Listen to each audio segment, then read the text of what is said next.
पाकिस्तान की God victory को लेके ये सब पाकिस्तान की अमेजिंग विक्ट्री है, फेरी टेल विन है। अस्सलामुअलैकुम वरहमतुल्लाहि वबरकातुहू। अगर आप भी पाकिस्तान क्रिकेट टीम के सच्चे और पक्के चाहने वाले हैं तो नाज़रीन किराम आपको पाकिस्तान की जीत तो बहुत बहुत मुबारक होगी। पाकिस्तान जीत चुका है और बाबर आजम की क्या ही कमाल की बैटिंग देखने को मिली है। भारतीय मीडिया भी दीवाना हो चुका है। भारतीय मीडिया पर ये तस्करे सुनने को मिल देखे कि पाकिस्तान वर्ल्ड कप के अंदर मोस्ट फेवरेट टीम बन चुका है, क्योंकि न्यूजीलैंड को न्यूजीलैंड के मैदान के अंदर हराना ये कोई छोटी बात नहीं है, जो कि पाकिस्तान ने कर दी है बड़ी आसानी के साथ।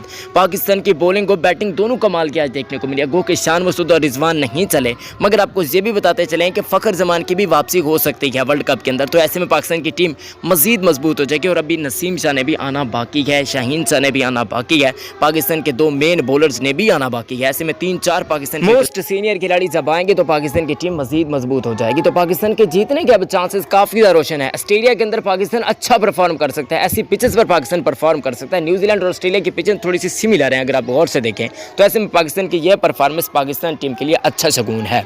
तो ऐसे में नसीम शाह, शाहीन शाह और फ़खर जब आएंगे तो पाकिस्तान की टीम मज़ीद मजबूत हो जाएगी। वीडियो को लाइक कीजिएगा, चैनल को सब्सक्राइब कीजिएगा। मिलते हैं किसी नेक्स्ट